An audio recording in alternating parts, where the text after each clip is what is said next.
সংযুক্ত আরব আমিরাত থেকে নিজেদের রাষ্ট্রদূতকে ফিরিয়ে নিতে বাধ্য হয়েছে ইসরায়েল। একটি বার এগিয়ে অসম্মানজনক আচরণ করায় ইসরায়েলের নাক কাটা পড়ে। এতে আমিরাতের তীব্র প্রতিক্রিয়ার সৃষ্টি হয়।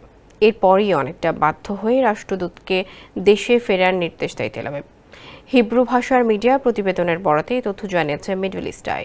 ইসরায়েলের চ্যানেল 12 জানায়, আমিরাত সাফ জানিয়ে দেয় ইসরায়েলি রাষ্ট্রদূত ইউসেফ আব্রাহাম শেলিকে তারা আর রাখতে রাজি নয়।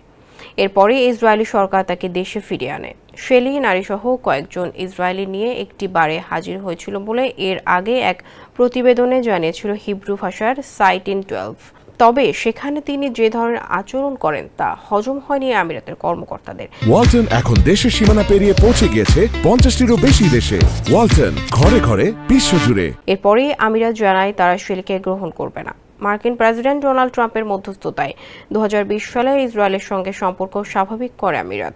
এরপর থেকে গাজায় চলমান ইসরায়েলি অভিযানের মধ্যেও আমিরাত এক মুহূর্তের জন্য তেল আবিবের হাত ছাড়েনি।